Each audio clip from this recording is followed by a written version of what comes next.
start our meeting on the 6th of June, 2023. Good evening, everyone. It's a great honor for me as president of Toastmasters Sardinero to welcome all of you to this special meeting. My name is Maria de las Casas. I am originally from Venezuela, but I left my country 22 years ago. I have lived in the United States, and then we moved to Spain, first to Valencia and then to Santander, where our club Sardinero is located.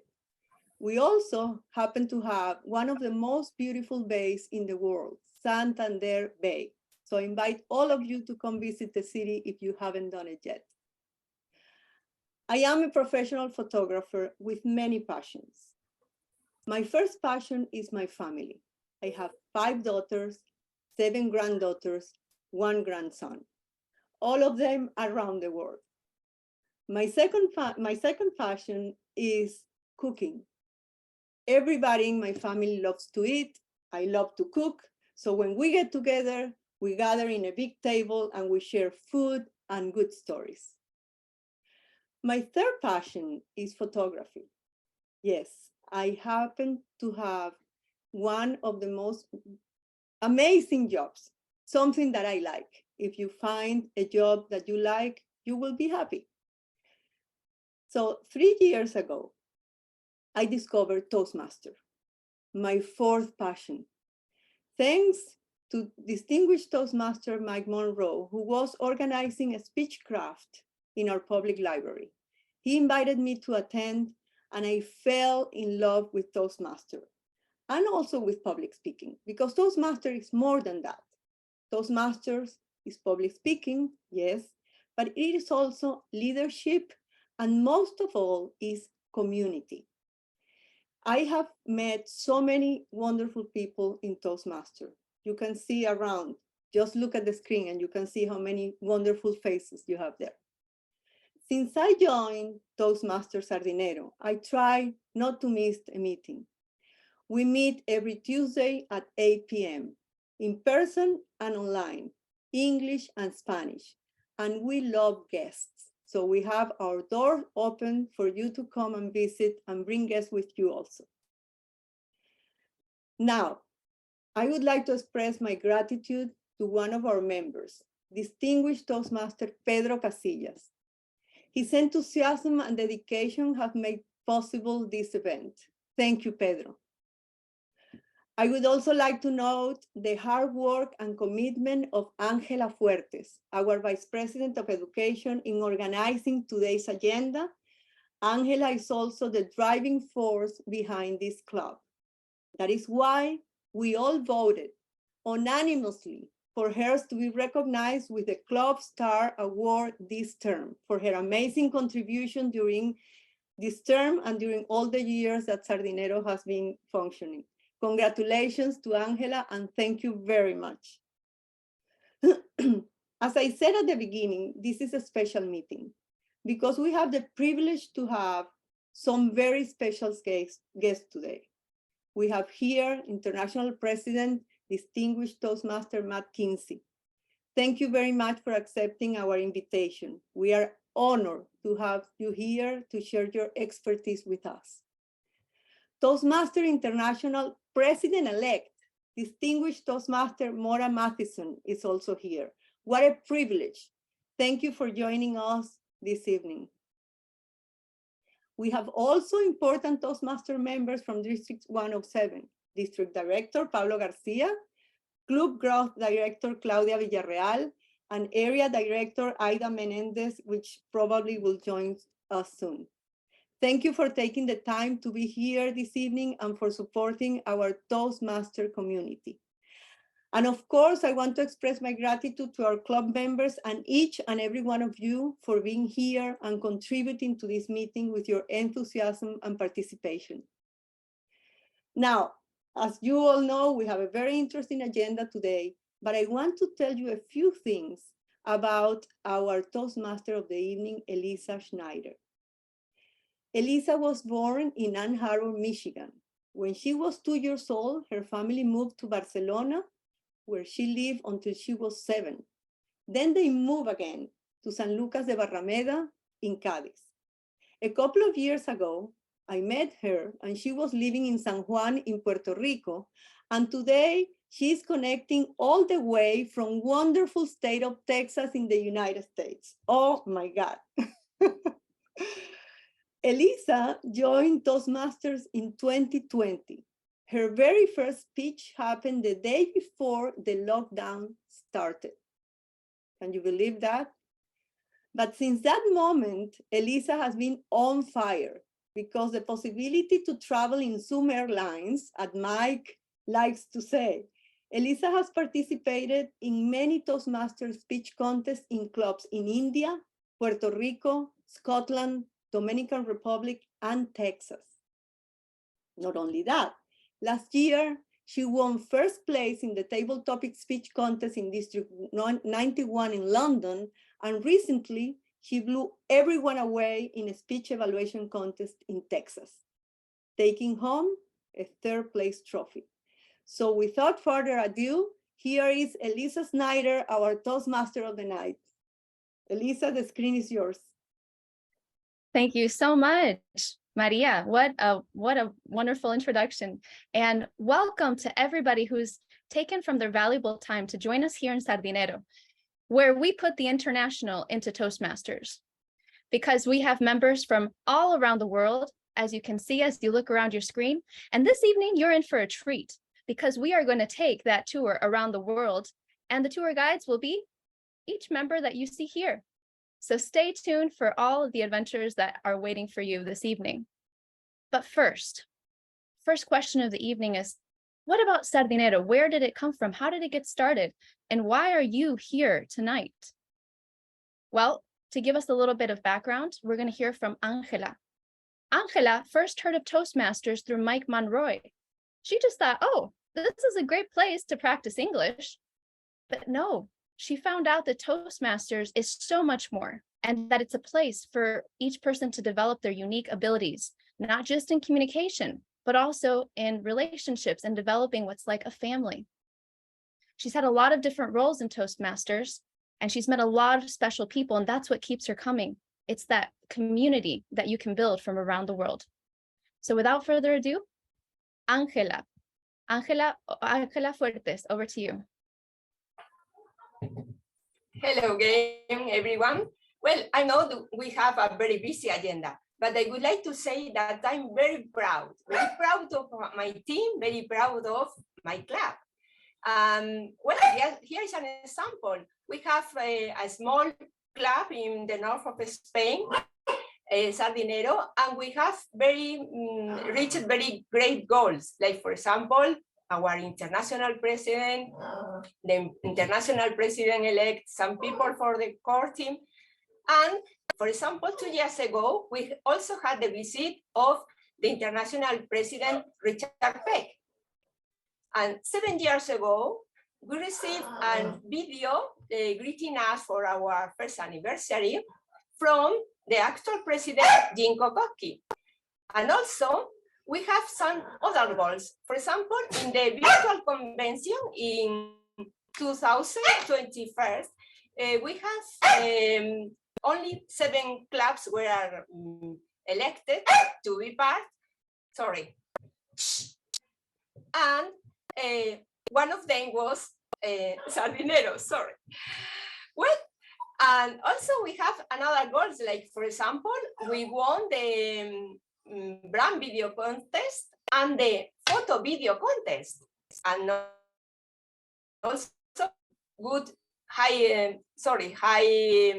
results in our DCP. And also during the lockdown, the pandemic, we used to have international meetings. One of them, we connect with Pedro Casillas and became a member, and he is good value in our club. And also we have, for example, James Falcon, that is a pioneer and master in online meetings in our organizations. And also we had Rick Hopkins. I don't know if you know him, but he was one of the 10 final contestants in an international contest. And also he appears in a Toastmaster movie that is Speak Up. I don't know if you know about it, but it's quite interesting. So once again, I only can say thank you very much. I'm proud of my team. I'm proud of my club. Over to you, Elisa. Thank you, Angela. And as you could hear from Angela's presentation, it's not only humans that learn public speaking, it's all of our pets too. It's a joy to be able to share all of us together. We've got so many amazing experiences and opportunities, as Angela just highlighted, from all around the world. And next up, you'll hear from Mike Monroy, who says that his philosophy of life is fill what is empty, empty what is full, scratch where it itches. And hey, he's been a member of Toastmasters for many, many years. Let's hear from Mike Monroy, founding member of Sardinero. Over to you, Mike. Thank you very much, Mr. International President Matt Kensey. Incoming International President Morag, welcome back to Spain. And of course, to distinguished Toastmaster Pedro Casillas, who has given us much insight and guidance these past years. Now, as Toastmasters, as a member of Toastmasters International for many, many years, I would love to talk about myself. That's the reason why I joined Toastmasters. I enjoy the sound of my voice, but I can't do that today. But I want to say thank you to someone very special who 10 years ago came to northern Spain in 2013 to a small village on the coast called Swanses, where we held the first division conference in Spain, in the north of Spain. She was our guest speaker, our keynote speaker. She was a very busy woman. She was a district director of District 59, the only district in Spain at that time. Now there's 6 districts in Europe. Morag, from the bottom of my heart, thank you for being with us here today. And thank you, when we sat together at dinner at the conference, you listened to me, we talked, and you kept saying, don't give up, keep doing what you're doing. Morag, thank you for returning to Spain. You've been an inspiration to us these past 10 years ago. And thank you from the bottom of my heart. I can't talk about myself right now, but Morag, thank you for coming back. 10 years is actually not a long time, but we've done a lot here in Toastmasters in Spain. And with Matt, you, Pedro, it's wonderful to have you all come back here with us. Thank you very much. Ma'am, Toastmaster Lisa, I return it back to you. Thank you so much. And a special thanks to Angela and Mike for founding this club and making that the reason that we can all come together today. So many congratulations to both of you. And now, friends, it's time for our journey around the world. First up, we have our grammarian who is going to be sharing her role, Camila. She is daughter of Maria de las Casas, and she has been a member of Sardinero for several years. And she's going to be presenting her role as the grammarian. So over to you, Camila. Thank you, Elisa, and thank you everyone for being here today and for listening to me now. My name is Camila Santeliz, as Elisa said. I'm Maria's daughter, and I'm here to be your grammarian tonight. So as a grammarian, my job will be to provide you all with a word and definition so that you may use it when you're doing your speeches or when you're giving, your short interventions like I'm doing right now. And I will count how many times you use this word, and then we'll crown the winner at the end of the meeting. I will also be the counter. I will count how many times each of you, as well as I can, uses filler words or crutch words such as well, but, so, etc. And at the end of the meeting, I will also give a short evaluation on how everyone did. So for the word of the day, it will be perplexed. Perplexed means completely baffled, very puzzled, very confused. She gave him a perplexed look. She was perplexed by his attitude. So I hope we all have a great meeting today, and I will be counting. Perplexed is the word. Thank you. Back to you, Elisa. Thank you, Camila. I am perplexed and astonished at how you were able to join us on such short notice after a last-minute change in the agenda. So thank you so much for taking over that role of grammarian. And up next, we have someone who's coming all the way from Milan. Oh yes, friends, all the way from Milan. We have, for our timekeeper, Giovanni Boccia, who was born in Venezuela from a Spanish mother and Italian father. And he's been living in Milan for about 20 years now, Toastmaster since 2019, electronic engineer with a passion for public speaking. So let's hear some of that passion as he explains the role of timekeeper. Over to you, Giovanni. Thank you, fellow Toastmasters. Good evening. As you know, in Toastmasters, we learn time management too, because time is so precious. As a timer, I help you to be on time.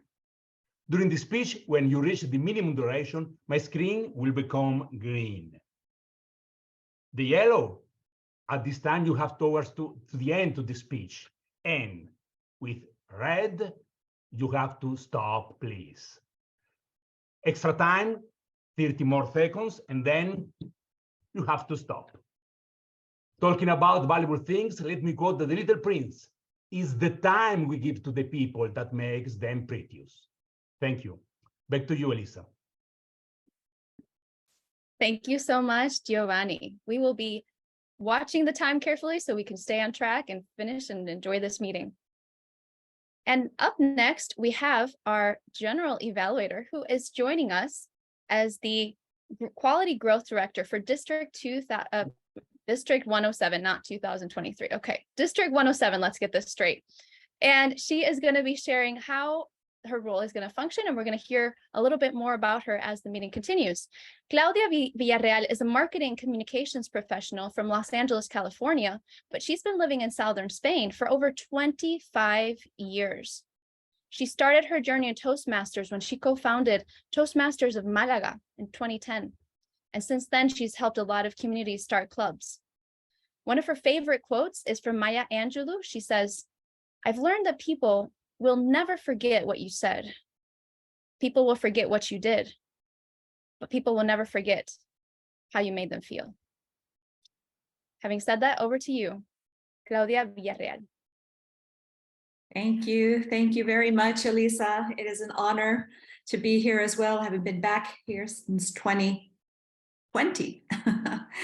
And I have to also thank Mike Monroy, because Mike Monroy has a special place in my heart, as well as Angela. They have always been inspirational to me. As general evaluator, I will be observing, assessing the entire meeting, the whole of the meeting. I will also be giving feedback to all the evaluators, the evaluation team, those of us who have roles, and also the evaluators of the speeches. I will be giving everyone an evaluation as much as I can. And I want to see everybody motivated and enthusiastic. That's something that I am going to also be observing. I want to make sure that right now I'm happily perplexed with how it's coming along so far. I just see so much humanity in each and every one of us.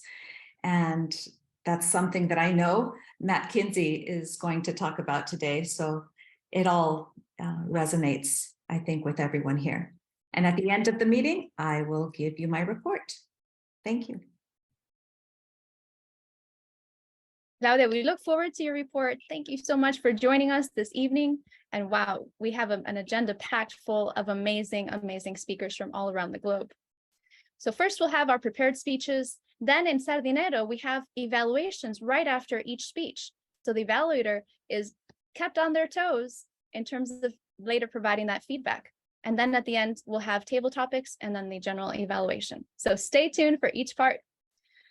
First up, our very first speaker hails from the beautiful land and country of Marbella, which is in Spain.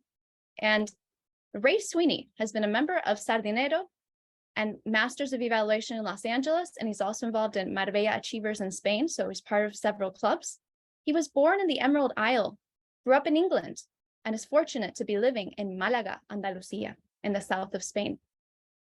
He's an international real estate broker with 30 years of a personal trainer experience who endorses a healthy and balanced living style. Ray found Toastmasters 9 years ago after committing to never refuse a best man speech. He has set a vision of hoping to influence small changes in us all to be the best version of ourselves. So without further ado, ladies and gentlemen, Ray Sweeney, I dare you. I dare you, Ray Sweeney.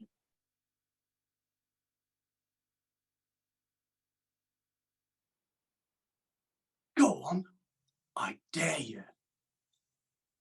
Do you remember when your friends offered you your first alcoholic drink? Maybe you were 14, 15, 16 years old. You heard, "Oh, I dare you." Did you take a drink? Good or bad, at that moment, you made a choice.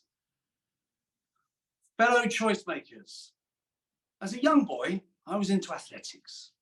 School level, county level. I was headed for big things. I was on track to run for my country. Predicted by my mum. Raise your hand if your mum thought you were going to be the best at something. There's only one thing wrong with my mum's prediction. I wasn't very focused. You see, other things catch your attention when you're a teenager. Parties, beer, girls, staying out late. Fast forward 15 years, and I sort of made it in many ways. I'd reached that place where conventional wisdom tells you happiness resides. I had the car, the career, living in the sun, cash in the bank. However, something was not quite right. I remember as I walked into the office one day, I was feeling flat. About 5 out of 10. It just didn't make any sense. And as I looked around the office at my colleagues, I saw much of the same. Broken smiles, broken bodies, broken dreams. I was overweight, bloated from all the beer I was drinking, making bad food choices. I was suffering. I lost interest in public speaking. My mojo was gone, and it seemed like I was spiraling downhill, like someone had dimmed the lights. Alcohol had taken over. Have you ever felt broken? It was at this moment the actor Jack Nicholson came to me in a vision, and he said, "Ray, you remind me of a film." I said, "Jack, let me guess, was it A Few Good Men?" He said, "No, it was The Hangover." And he was right. My life had become one long-winded hangover. I finally made a choice.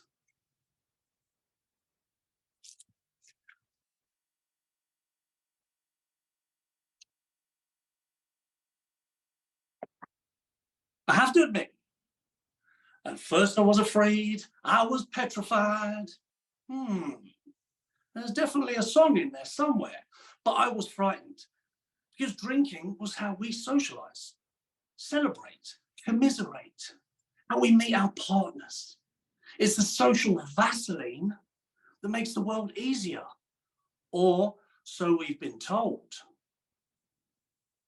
The thought of taking that away scared me. That was one thing, but there was one thing that scared me more than anything. Would I become boring? What would happen to Funtime, 4 Drinks Ray, and how on earth was I going to dance at parties and weddings? Being a middle lane drinker, I thought to myself, I have to give this a go. I tried 1 month of making a better choice, not drinking. My life changed. I remember I woke up on a Saturday morning. I slept like I hadn't slept in years. I felt invigorated. I felt excited, and I wasn't hungover. Do you remember that feeling? I kept going. 1 month became 3 months. 3 months became a year. I was healthier, wealthier, and happier. I got my mojo back, my oomph back. And the boring thing never happened. I even danced sober at a wedding. It wasn't pretty, it wasn't nice to look at, but I did it. I had some fun times and I had some great times. I'm not going to deny that. But when you get some space and you make a better choice, you start to realize that maybe it's fake fun, because what it pretends to offer, it takes away. The funny thing is, when we try to stop and make a better choice, our friends and family come out of the woodwork and try to twist your arm to have a drink. I mean, what's all that about? But let's talk about the better choice. It will make you healthier, wealthier, happier. It will give you your mojo back, your oomph back, your zest for life. A better choice will give you glowing skin and brighter eyes to see real friends, those who respect your choice. Let me challenge you for the next month. You can drink as you've always done, or you can make a better choice and stop. Just remember all those advantages I've mentioned. There is nothing to lose, but everything to gain by giving it a go. So for the next month, will you decide to do exactly as you've always done around alcohol, or make a better choice and stop? Go on, I dare you. Toastmaster. Thank you so much, Ray. We are privileged and challenged by your speech and taking on that challenge of I dare you. Let's make the choices and changes that we need in our life to move forward and be the best version of ourselves. Thank you so much for sharing your speech with us. We're going to give a minute and a half on the clock. So Giovanni, if you could show us the red card when the time is up, minute and a half for our evaluator to put together his notes for Ray Sweeney. And many congratulations, Ray. Now, what's amazing about knowing people from around the world is that if you travel and visit them in person, they're going to know the best spot to take you from their area, as opposed to just having to check the travel guide. And Ray says that if you visit him, he's going to take you to Mount La Concha. It's not a hard climb, just a medium hike level, and it will offer you beautiful views of the bay. In fact, you can see the bay, you can see the Mediterranean Sea, Morocco, the Atlas Mountains, and even Africa, all from this one climb. So friends, you might consider going to Marbella, and Ray will be waiting there for you to take you on that glorious tour. But it turns out that, of course, you have to be equipped, you have to be prepared. And perhaps this reminds us a little bit of life. Because sometimes, as Ray was pointing out, getting on that journey, climbing that mountain, it requires some work, it requires some effort. But here's the point, is that when we take that challenge, we say, I dare you, we can make it to the top, we can see the heights, and then from there, we can enjoy the world that is before us. So friends, the hike is worth it, as Ray himself would say. And here we are in Toastmasters, and we're making it all the way. So thank you once again, Ray. And I really do hope that we can take you up on that tour. It's going to be an amazing time. And friends, time is up. There is the red card.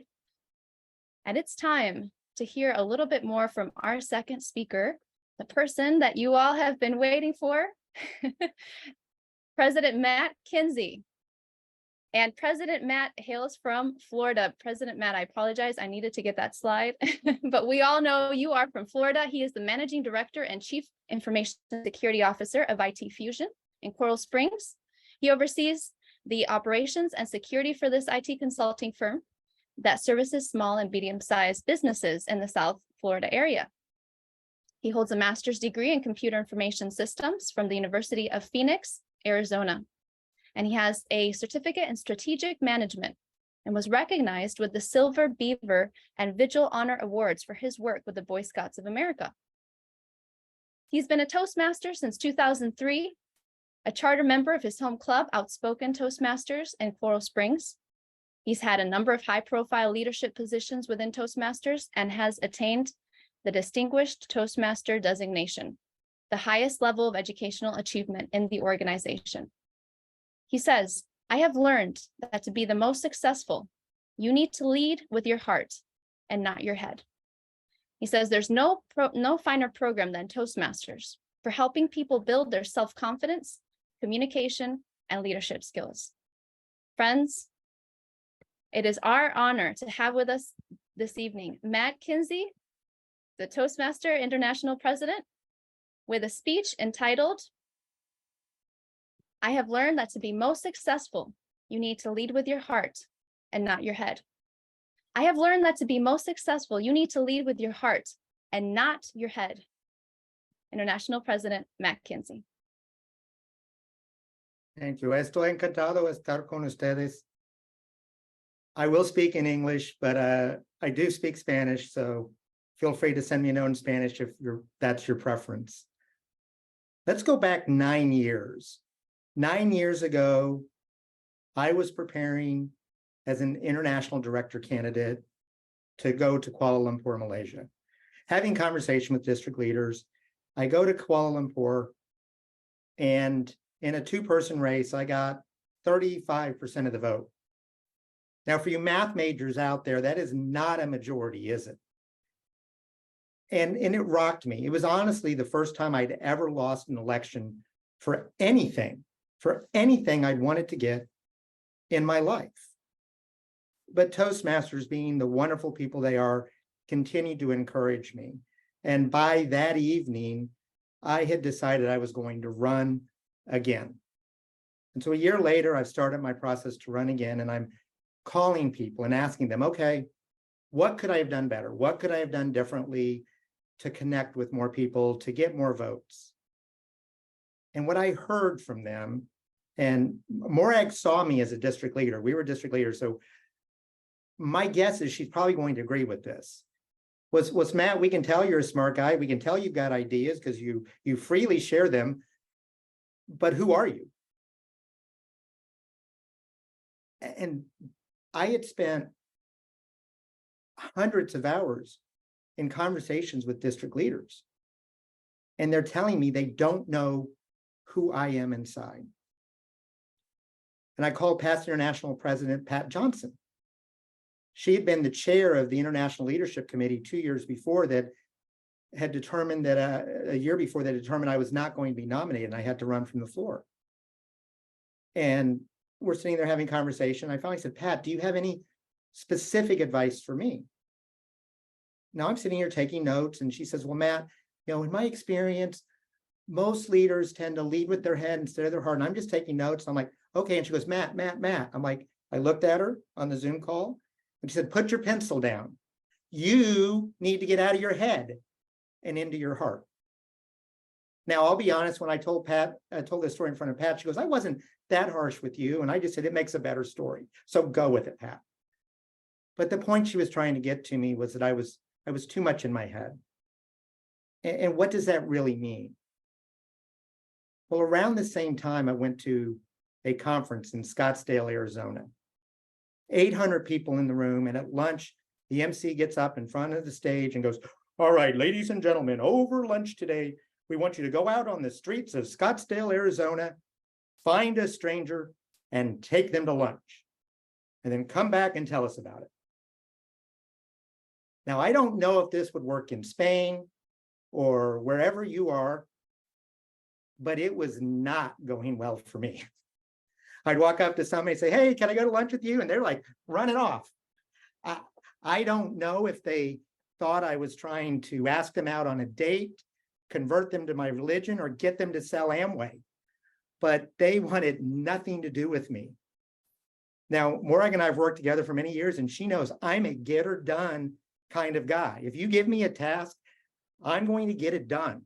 And I'm typically going to try to get it done quickly and well. And me not accomplishing this task, unacceptable, completely. So I'm frustrated. I'm perplexed as to what is going on. So I sit down on a bench and I start thinking, how can I do this? I can't go back in the room. I can't fail at this task. I can't do that. And I hear this voice in the back of my head, and I'm trying to ignore it. But all of a sudden I realized it was my mother's voice. And the one thing I knew growing up, you better listen to your mother. And what I heard her say was, Matt, in whatever you do, find your purpose. Now I know that flies in the face of what Simon Sinek says of to find your purpose, you find your why, and then go out and do. And no, what she was telling me was the exact opposite. If you're doing something, find the greater purpose within that. And so I said, well, what do I want to do? You know what? I want to thank a veteran for his service. And I know there are many women, but I was picturing in my mind an older gentleman with white hair, kind of like Giovanni there. Maybe a little thinner on the top than Giovanni is. A cane, a ball cap, and I heard the word Arizona. But I'm in Arizona, no big deal. And I said, okay, I'm ready. And I stood up and I walked around the corner. And Raphael, he was right in front of me. Almost the exact gentleman I had pictured.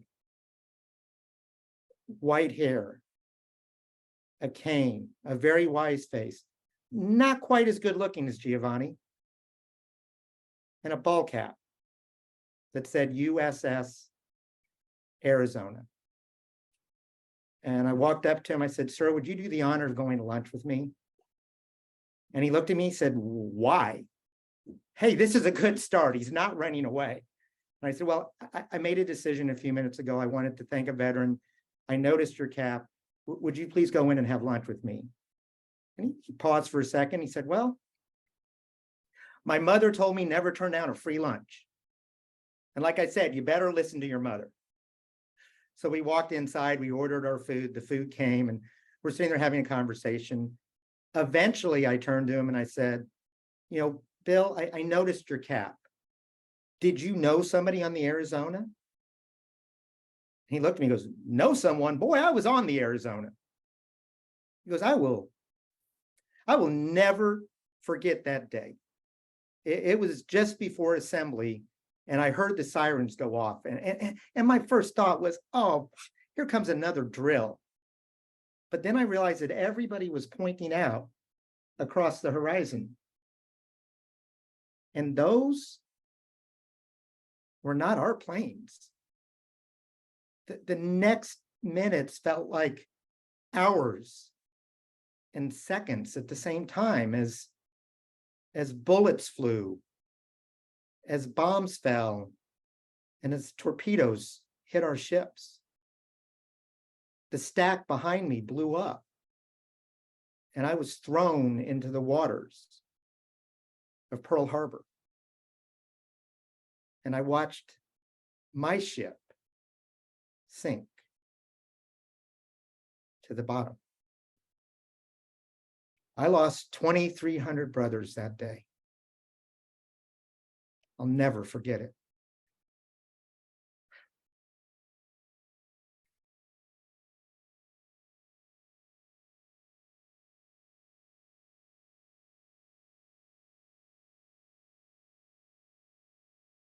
Finally, the silence was broken as the waiter came with the check. And I reached out, I picked it up, and I started to pull it towards me.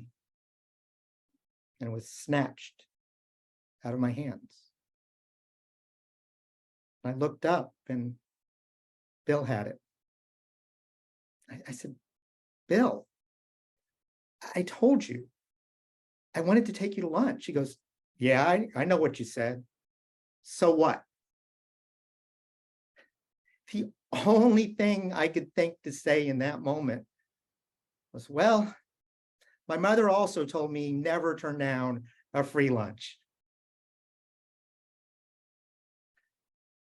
See, I almost missed out on an incredible experience to gain new perspective on something I had seen documentaries about and read about in history books. and seen bad Hollywood movies on. But this was somebody who lived that experience, and I got the opportunity to hear that. And the reason I almost missed out, I didn't understand the assignment. See, I thought the assignment was to get something done for this seminar, or maybe it was to get outside your comfort zone and do something unexpected.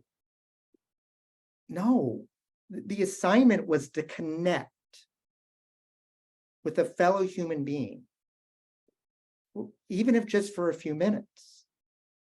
And that interaction has changed me. See, as leaders,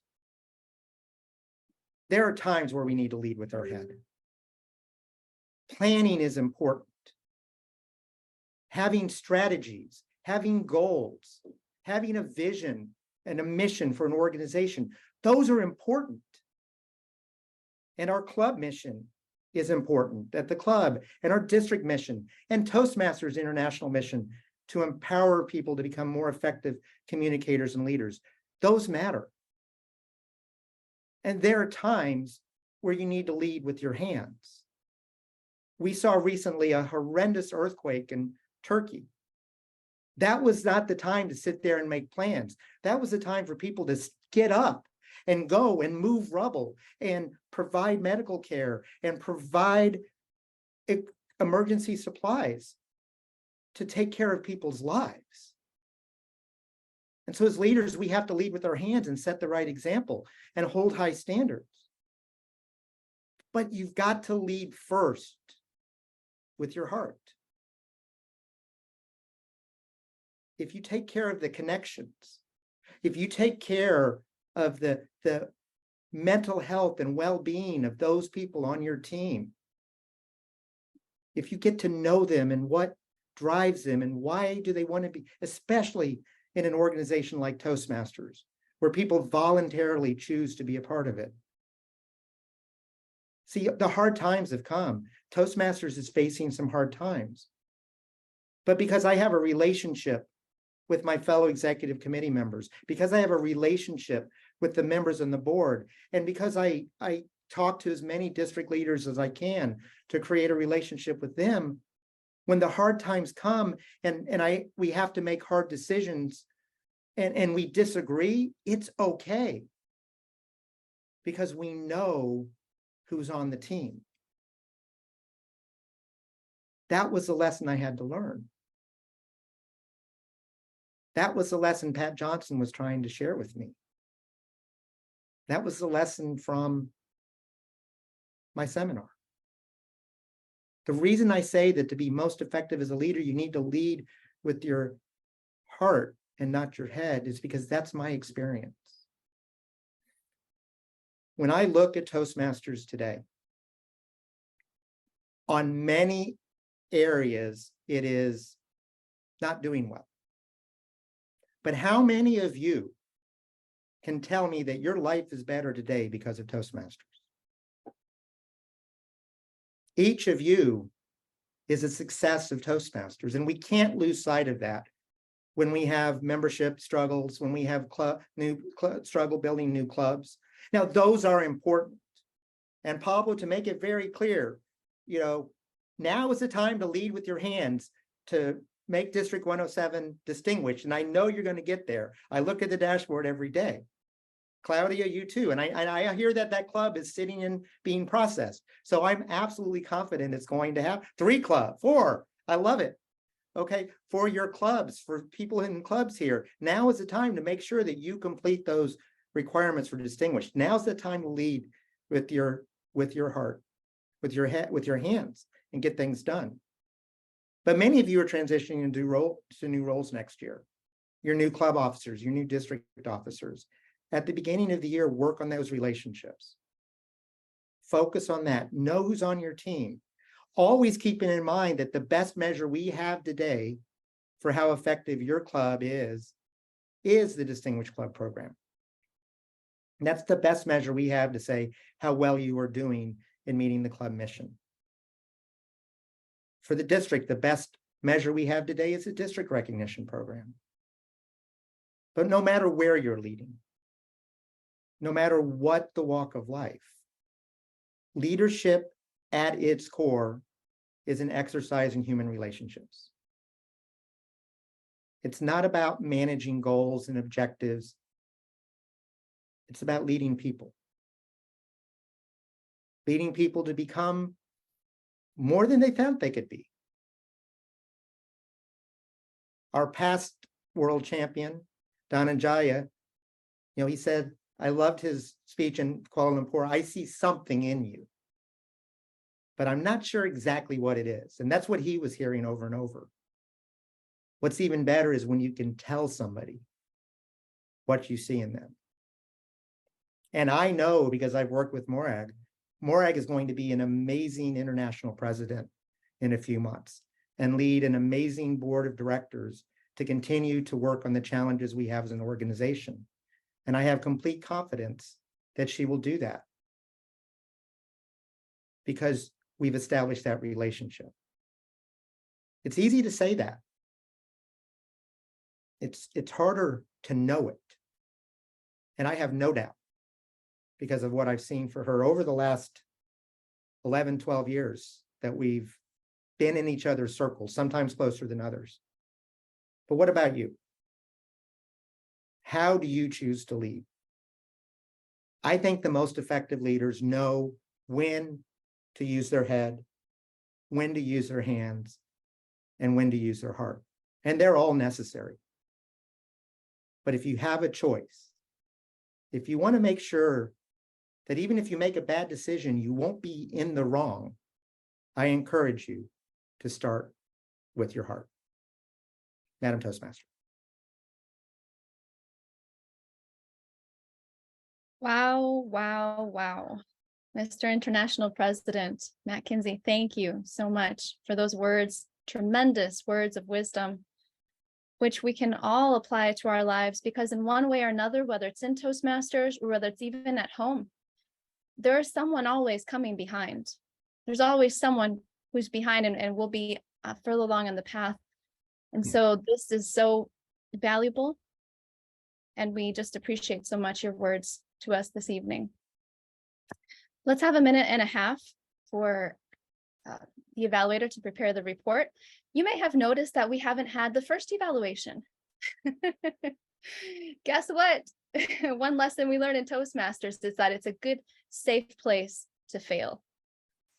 And when you fall down, there'll be people to pick you back up. And isn't that amazing, where you can just be yourself, be you, put yourself out there. And that's another aspect of Toastmasters. So very shortly, you will be hearing from the first evaluator. But thank you so much, Mr. President. Now, I was able to look up at least one picture from Coral Springs, because our international president hails from Florida. And since we have a few seconds left, Matt, I hope it's okay to put you on the spot, but if we were to visit you someday, where would you recommend? Where would you take us in Florida? The Everglades is a unique ecological environment because it's not a swamp. It's actually a very slow moving river.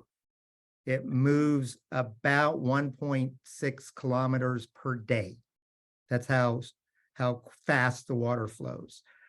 So it's a very unique ecological environment.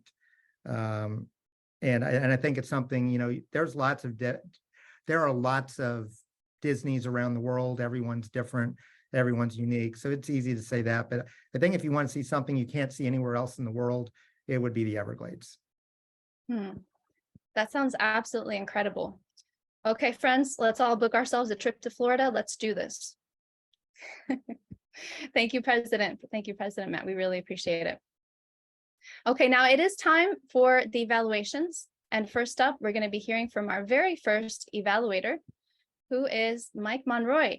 Now, Mike hails from Sardinero, and his recommendation is if you ever go to Cantabria, Spain, you might consider the Sardinero beach. As you can see, it's a very popular destination. But if you're not a beach person, you might also consider the beautiful, gorgeous Green Valley Mountains.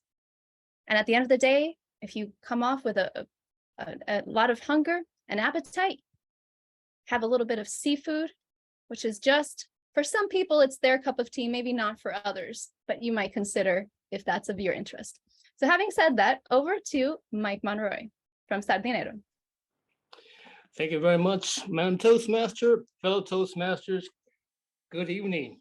My job is to evaluate Ray's speech. Ray and I, we communicated before the speech, and he told me his objectives were to inform, educate, motivate, and inspire his audience. This was a competition speech, so he was practicing his competition skills. I first saw Ray speak many, many years ago. I believe it was at a speech contest in Malaga where he was on stage and he was dropping his pants, wearing boxer shorts and saying, drop them. That was many years ago. Ray, I remember that speech like it was yesterday. Now, Ray, I'm going to evaluate Ray's speech on 3 categories because I only have 3 minutes. 1, his content. 2, his organization. And 3, his delivery. Content, organization, delivery. The COD method, I call it. His content. He told us a personal story, very personal. And there were things about that story, cash in the bank,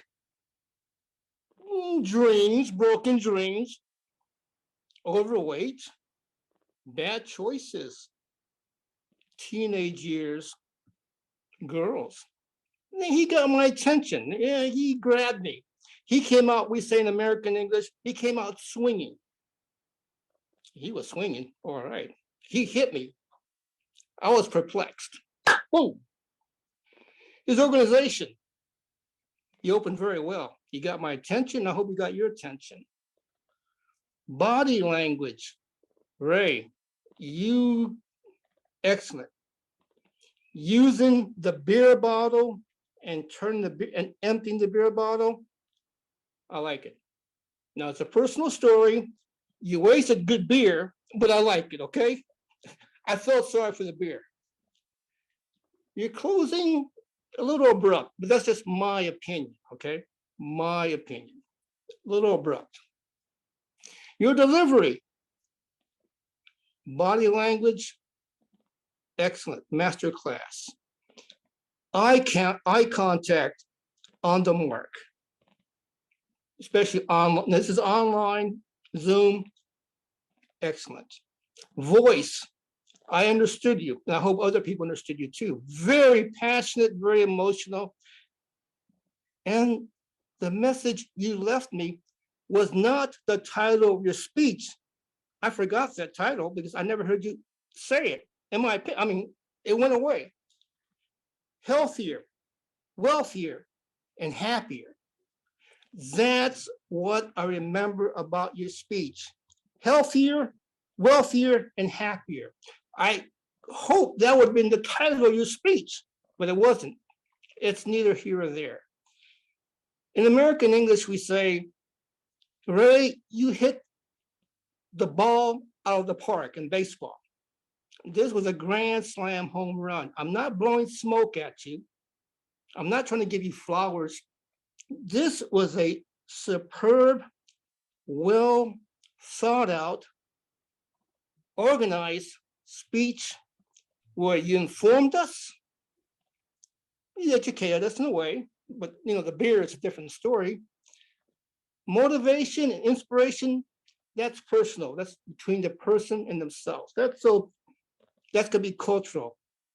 To motivate and to inspire, my opinion only. Ray, congratulations. You hit the ball of the park. It was healthier, wealthier, and happier. Thank you very much. Job well done. Madam Toastmaster.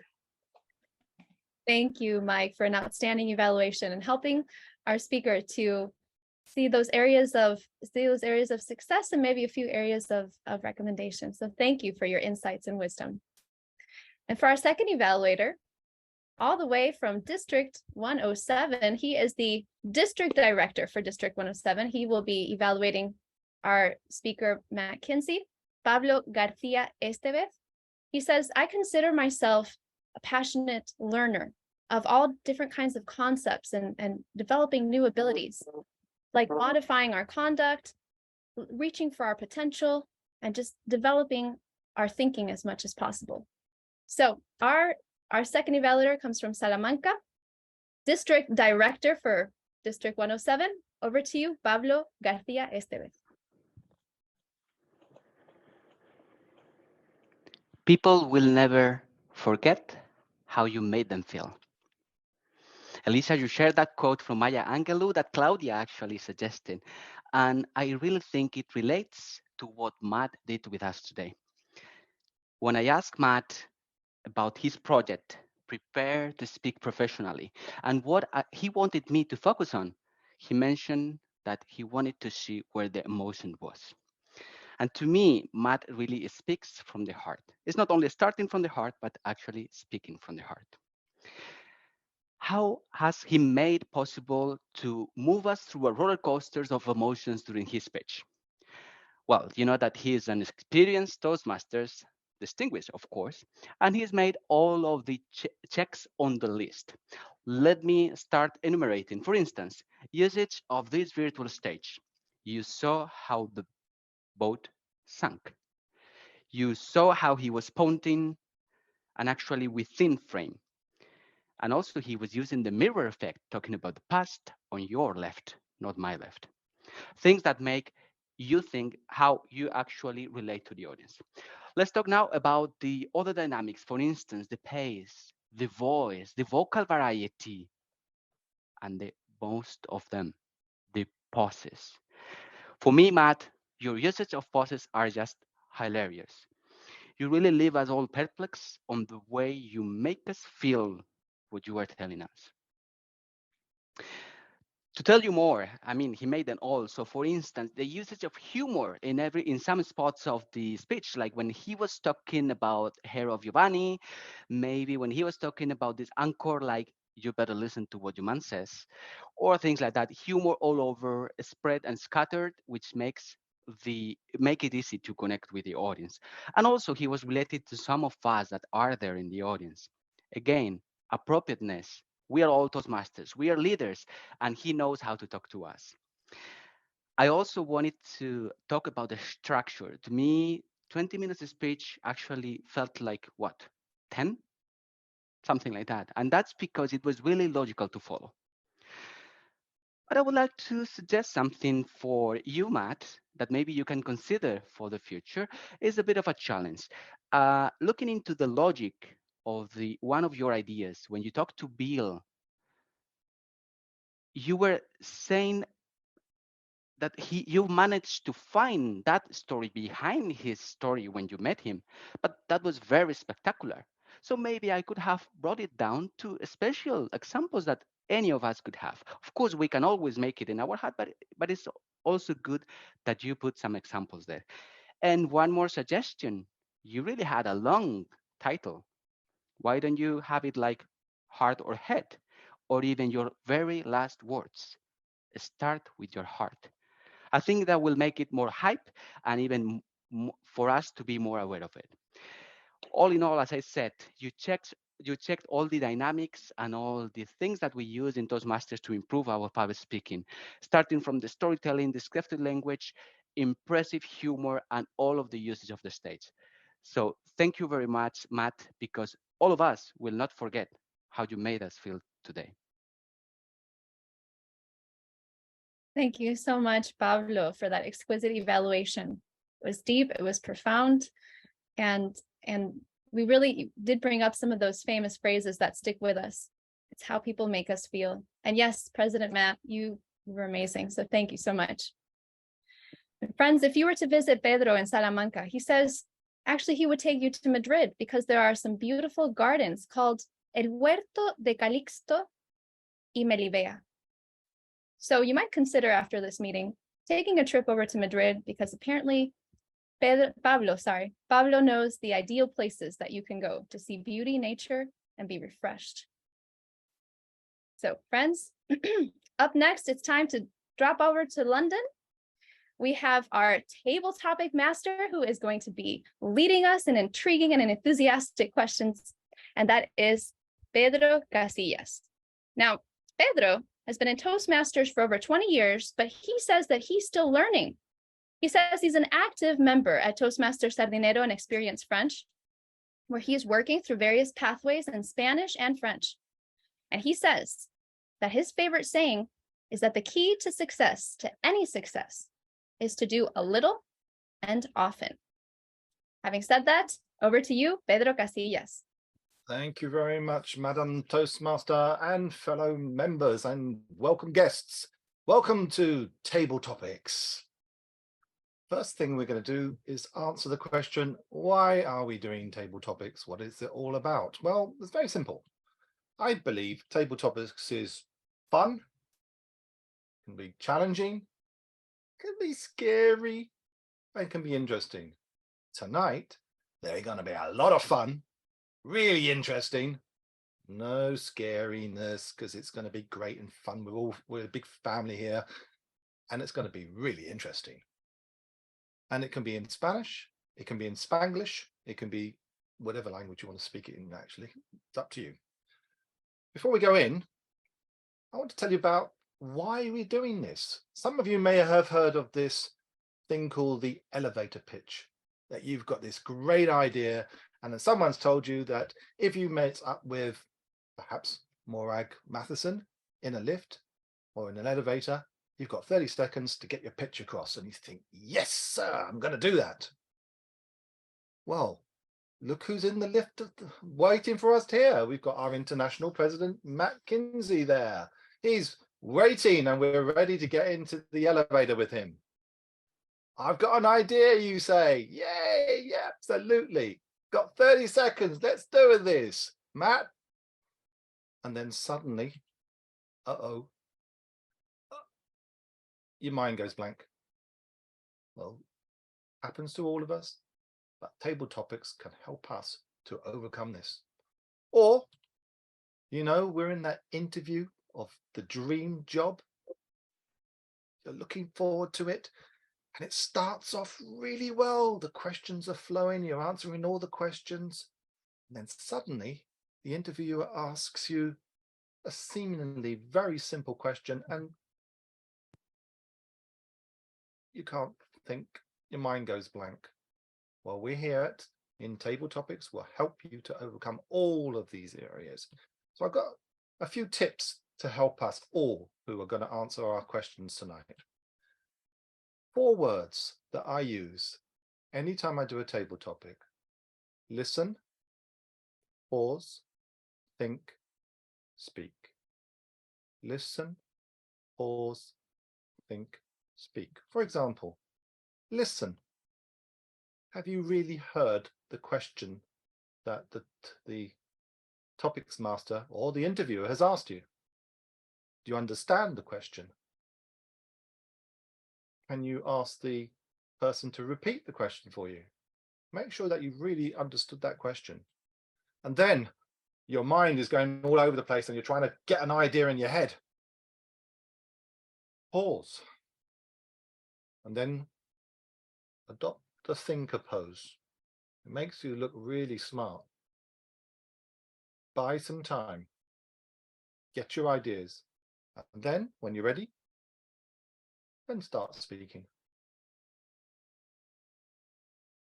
Now, my last tip, which works for everyone, worked for me and it will work for you. A little and often, and one step at a time. Which step will I reach today? Well, I remember when I first came to Toastmasters, I was definitely on the bottom step and as I don't want to do this. Oh, no chance. And then it was, can't do this. And then it was, well, I'd like to. How do I do this? All right, I'm going to try. And then suddenly, puedo hacerlo. And then, lo hago. And then finalmente, lo he hecho. Just follow this. It's not a race. Little by little, poco a poco, poco y a menudo. And we'll all get to where we want to get to. Right, are you ready for table topics? Now, if you are, could you open your microphones and say, Yes, I'm ready, please. Right, 1, 2, 3, ready. Are you ready for table topics? Yes, I'm ready. Yes, we're ready. Okay. Yes, I'm Captain. ready. Muy bien. Right, vamos. Okay, I have already chosen a few of you to answer some of these questions, and everyone can answer the questions, not a problem. Now, a little bit of interesting. We are now going over to the studios of Radio TV, Toastmasters Sardinero, broadcasting live on the FM 0606. Now, tonight, ladies and gentlemen, each of our wonderful reporters will be coming from around the world. Our team are standing by. They've got pens in hand. Unfortunately, we can't afford the microphones. And each reporter will report on a picture that I will show them. There will be words next to the picture. The reporter can use the picture and the words, or the words and the picture, or both. And they can answer the question in Espanol, in Inglés, Spanglish, as you wish. And even in German, if someone wants to, or Italian, I'll leave it to you. Okay, so our first reporter, all the way from Santander, we have Mike Monroy. Mike, are you there? Are you receiving us? You got your microphone ready, please? Yeah, I got my microphone on and I'm ready. Okay, sir. Well, we've got a really interesting story coming up here. Would you like to comment on this one for us, please? What's happening with this tortoise that's been discovered a kilometer from its home, please? Over to you, Mike. Well, you know, Pedro, we got a big news story for you today. Golly, you're not going to believe this. It's a true story. Oh. Come. The story of the tortoise and the hare. Now you say, you know, I've heard that story before. Well, I'm going to tell it to you again, to the audience here. It's sort of a fable, but it could be true. The tortoise, the rabbit, and the hare were having a race.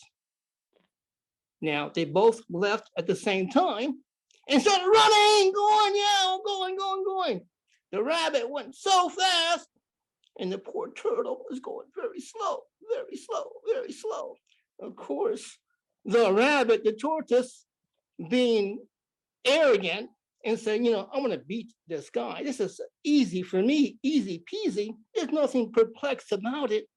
Said, you know, I'm going to take it easy and slow down. So he did. He went by a tree, he lay down, and he took a nap, not knowing that the tortoise was not going to give up. And the turtle's going slow, but not giving up on the race. And he slowly caught up with the rabbit.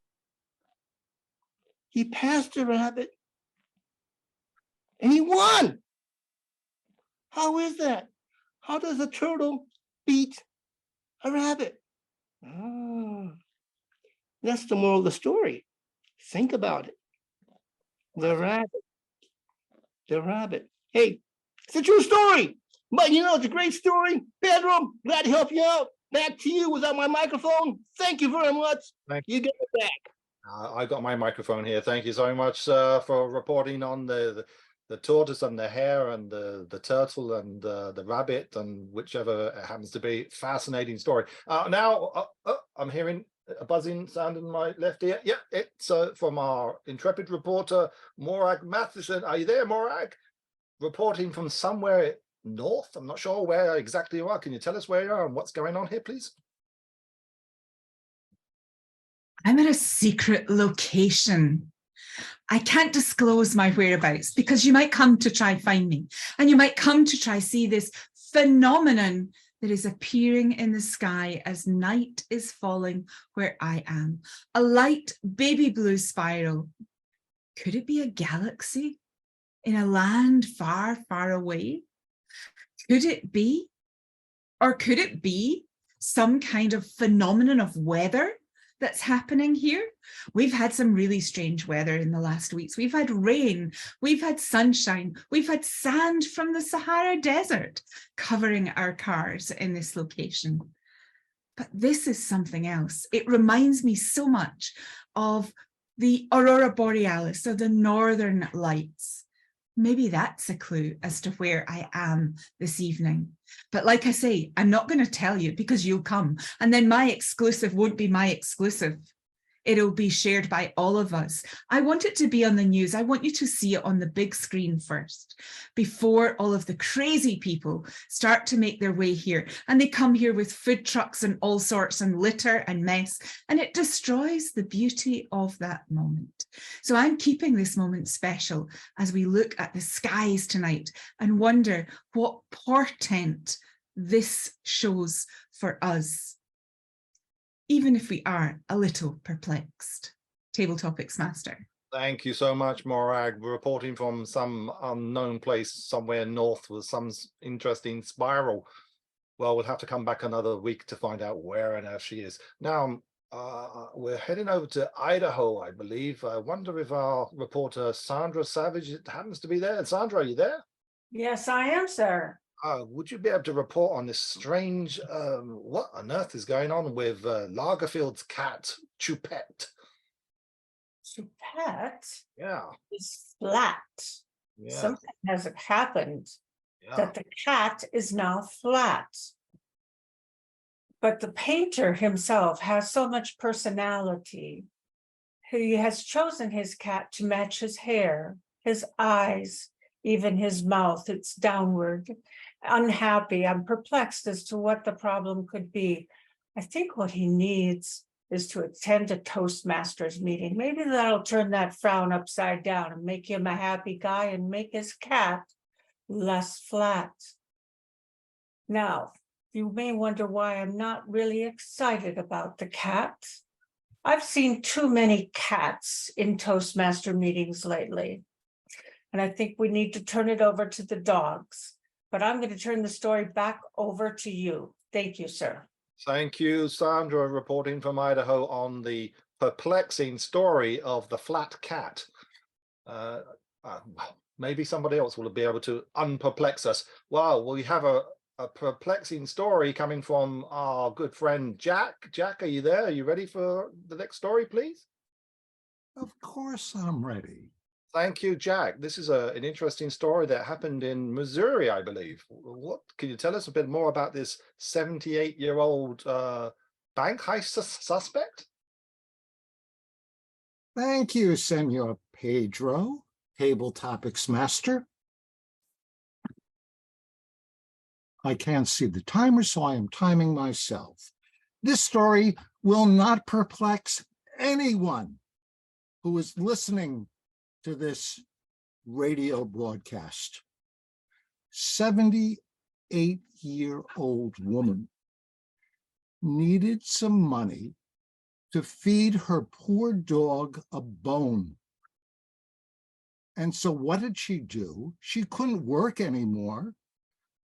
She decided to rob a bank. She went in. She didn't have a gun.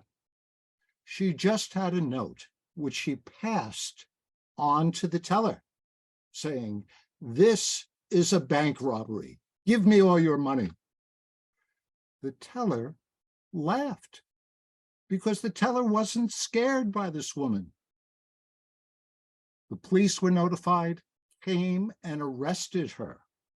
And what happened was that they then took her picture and put her in jail. Well, it's up to the jury to now decide what to do with this poor old woman. Mr. Table Topics Master. Thank you. We look forward to hearing your next report on what actually happens to this 78-year-old. Now we're over to the UK, where I think Steve Miller's standing by with a very perplexing story. Steve, are you there? I am here, Pedro. Hey, Steve, good to hear from you. Tell us about this story. What on earth was found on the side of this house? Oh, Pedro, I am here just outside of London, where I am talking with the community where this plaque is posted. And it has been perplexing people since 1752 when it was inaugurated. On this site, nothing happened. I've been asking the community, what could have happened? Because this is a very vibrant area, very vibrant, exciting neighborhood. There's always something happening. And what they're saying is back in 1752, there was a lot of stress. People were losing their jobs, just like today. Taxes were too high. They couldn't meet their needs. They were very, very stressed out. And they decided on a dare that for one day, on September 5th, they were going to forget their troubles and just sit quietly and do nothing. And what happened? It was a pivotal moment for the community.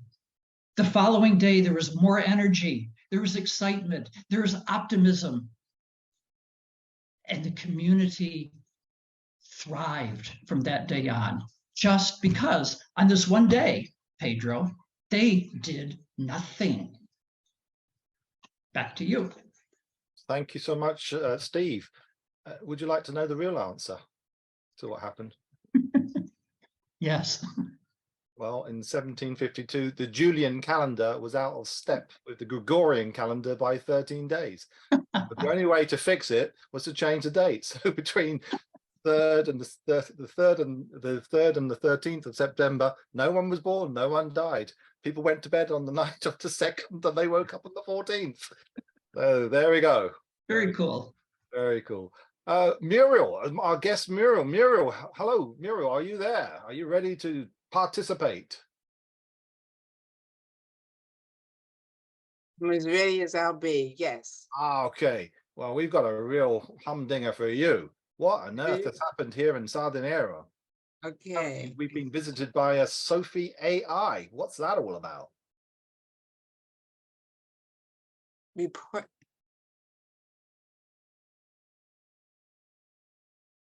So this Sophie AI showed up unexpectedly at our meeting. Who is she? What is she? What's this AI business?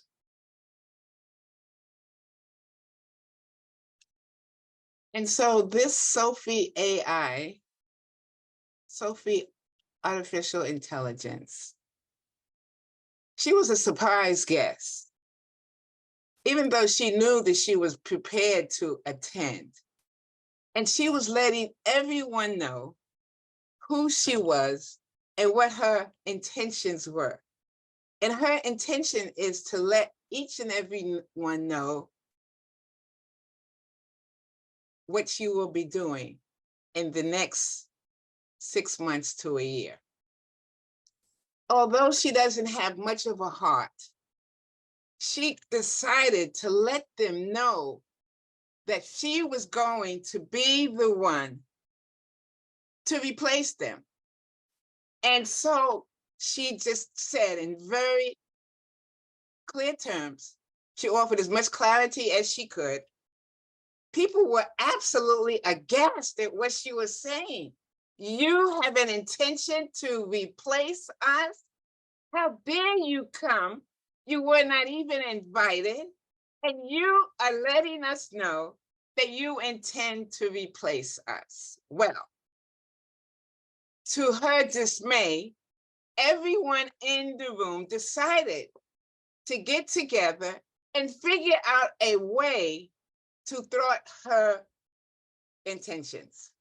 And so this surprise guest, who at first perplexed people, she was now turned and she really had to rethink speaking ahead of what her actual power was that she could do.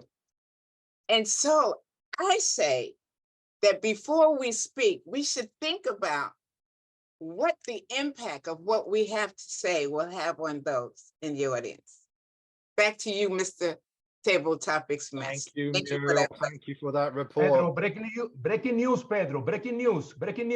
Time up. Time is over. Time is over. Doesn't surprise me. We've had a wonderful time. Thank you very much for all the participants tonight. And I hand back to our Toastmaster, Elisa.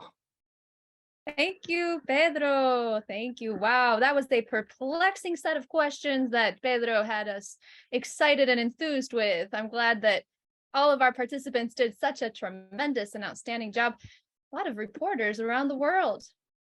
But I'm still curious to know about the reporter that would go on tour with Pedro, who says that if we visit London, he'll take us to see the sights, the ones no one else is thinking about, such as the train station for the Harry Potter series. And he'll even take you to platform 9 3/4. I think that is a place we all really are desperate to go, Pedro. And then if you get hungry, he'll take you around the 80 plates around the world, through the dark alleys where Jack the Ripper once walked, and finally to that scrumptious, delicious meal with every kind of food that you could possibly imagine. So if you've been perplexed by Pedro's questions, you might be able to satiate some of that hunger if you just drop in by London. Now, friends, we are coming to the end of this meeting, but it has been fabulous. Of course, not without a final visit to a few countries such as Malaga, which is where our general evaluator is hailing from. And she says that if you go to Malaga, there is one place that you cannot miss. What do you think? Does that look appealing? General Evaluator, Claudia Villarreal, do tell us what's the name of this place, and then we look forward to hearing your evaluation. This is the Sendero Litoral. It's a seaside trail. Runs parallel to the sea, as you can see. 6 to 8 kilometers, beautiful. That sounds amazing. That sounds amazing. So Claudia, without further ado, we look forward to your general evaluation. Thank you for joining us all the way from Malaga. Over to you, Claudia. Thank you. Thank you so much. I didn't realize I thought I was going to wait for everybody else's evaluations, but you do it differently, I see. Usually we have the timer, the grammarian, everybody giving their evaluation. What can I say? This meeting was heartwarming and very exciting to be here and being a part of it. I want to start with Maria de las Casas. Thank you. A very heartwarming and welcoming introduction. You told us what your passions and your purpose was, and then you introduced Elisa. And Elisa, I must say, you have, and so do you, Maria, but I know that Elisa here, being the Toastmaster of the evening, you really have this lovely, beautiful voice that is just so pleasant to listen to, which makes the meeting just flow. And I say that with all honesty. You took us literally around the world, on a tour around the world, literally. And I enjoyed hearing your takeaways after each speech. That's something that I know that many clubs don't do, but I really liked the way you did that. And also the visuals that you had taking us on that tour around the world. Depending on who the speaker was, you gave us a brief introduction about who they were and then the visual to go with it. So that was very nice. And just in general, everything flowed beautifully. I want to also, for the speeches, Mike Monroe, who was our evaluator, he did a very good step-by-step evaluation, very clear, very straightforward. But what I missed, Mike, was a challenge for Ray, more challenges and more room for improvement, because that's what an evaluation is for us to keep improving. And Pablo, you spoke from the heart. It just flowed as well, because you're that type of person. And you mentioned definitely about the virtual stage, the mirror effect. You mentioned many elements that Mike Kensey had in his speech, and you also gave him challenges. And I like the one about the title. It's true. Why such a long title when it can just be heart or head? So very good on that. And table topics. Thank you, Pedro. I really enjoyed them. They were creative and fun. We can learn a lot from doing table topics that way. And I liked that you gave us the reasons, especially for those, if there are new guests, people who haven't joined Toastmasters, it's very important to let them know why we do table topics for interviews, for example, or evaluator pitch. And the fact that you just had a words and picture was perfect.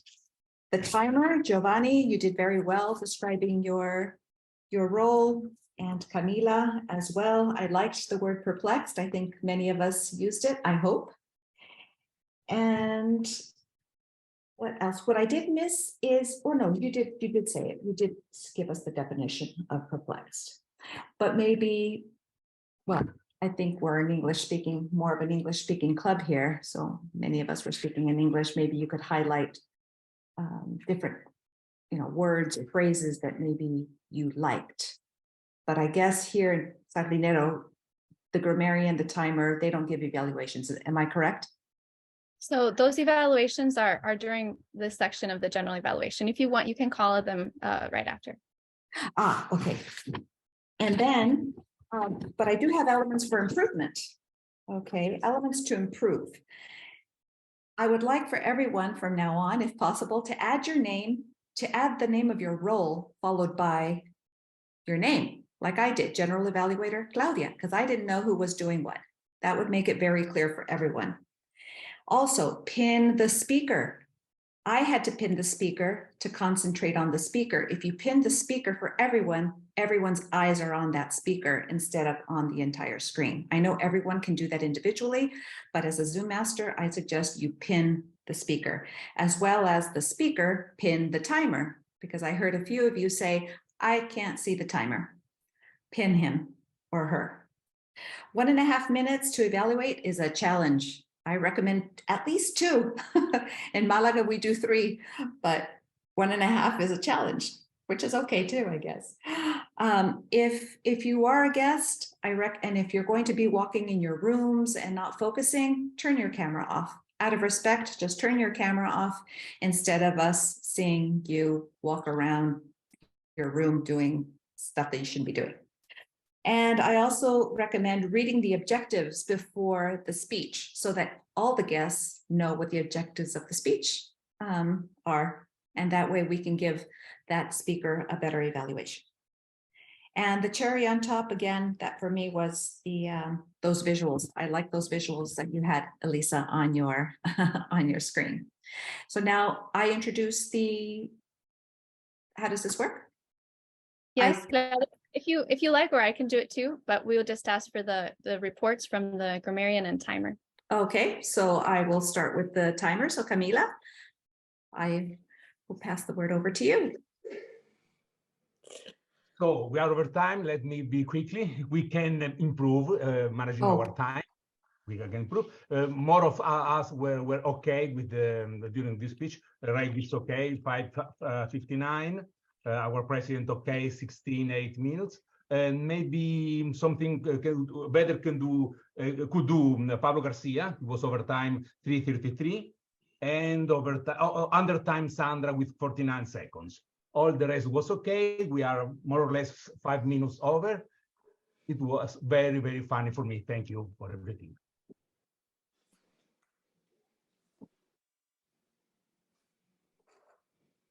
Over to our grammarian, Camila. Thank you.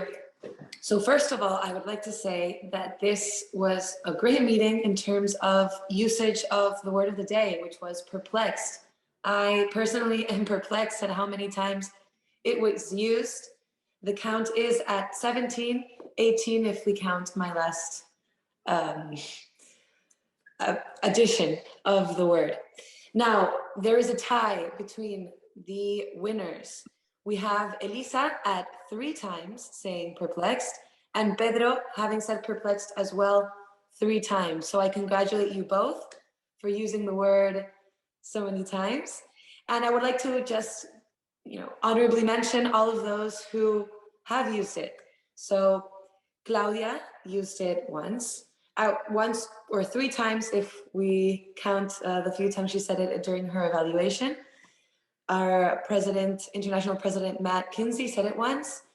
Mike said it twice. Pablo once. Morag once. Pedro 3 times.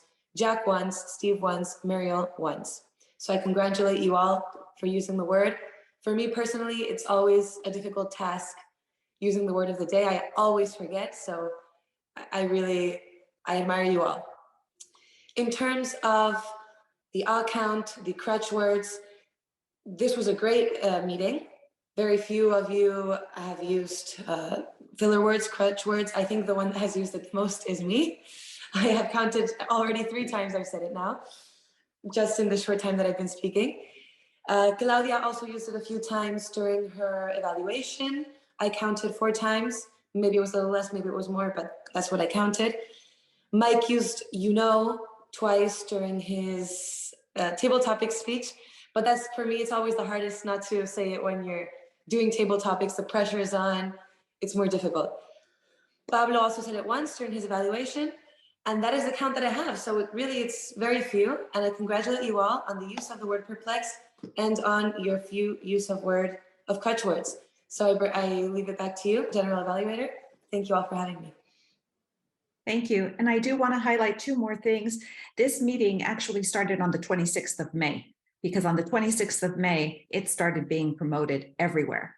So that is something that is great, especially on social media. That's why we went up to 32 members today online. So congratulations for that. Over to you, Elisa, our Toastmaster of the day. Thank you so much, Madam General Evaluator. We appreciate the fact that you've been observant throughout the meeting of those areas that we shined in and perhaps some areas that we can improve. And isn't that the beauty of when we all come together and we help each other? Because if we want to reach the best version of ourselves, we won't get there alone. We need the support of one another, and that's what we find here at Toastmasters. So thank you so much, Claudia. Your recommendations and commendations are very, very much appreciated and will be taken into consideration. And friends, it has been a joy to be your Toastmaster, and all I can say is, if you ever come to Texas, particularly the area of Dallas, the one place you don't want to miss is Ham's Orchard, where the flowers bloom in the spring with peaches and all kinds of flavors. And if you drop by Ham's Orchard, you can pick up a few little treats and delicacies. Have yourself a good old Texan barbecue. And then, of course, top it off with some fresh made peach ice cream. So when did you say you were coming to Texas?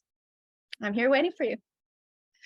Friends, it's been a joy. It's been a joy. Let's make this trip come real. Let's do this in real life and travel the globe, because we now have friends all over. Having said that, I hand you back over to our president, Maria de las Casas. Thank you very much, Elisa. What else can I say about this wonderful meeting?